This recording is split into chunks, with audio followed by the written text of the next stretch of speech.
যখন আমি সিরিয়াল দেখি, সিরিয়ালে কি হয় বলো? সব অ্যাংরি ম্যান সব হিরোগুলা কি রাগি রাগি হিরোগুলা গো।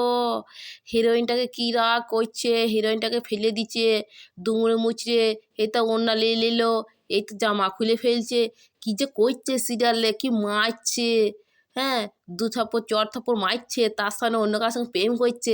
এটা দেখেও লাস্টে আবার দেখা যাচ্ছে কিছুদিন পরে আবার ওই রাগী লোকটার সঙ্গেই ওই হিরোইনটার কি প্রেম হয়ে গেল গো।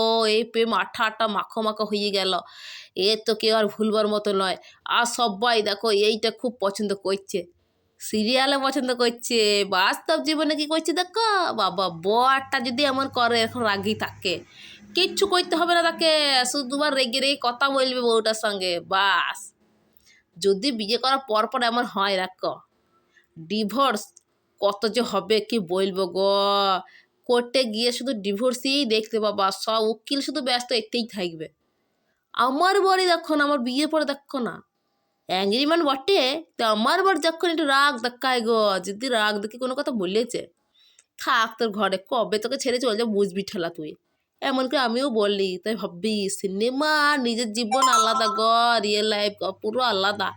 এর সঙ্গে কোনো মিল করা যাবে না। সিনেমা দেখে ভাবতাম এরকম বর হলে খুব ভালো হতো, এখন ভাবছি না না, এরকম বরের দরকার নাই, যা সেই ভালো, এইটাই চালিয়ে যাবো।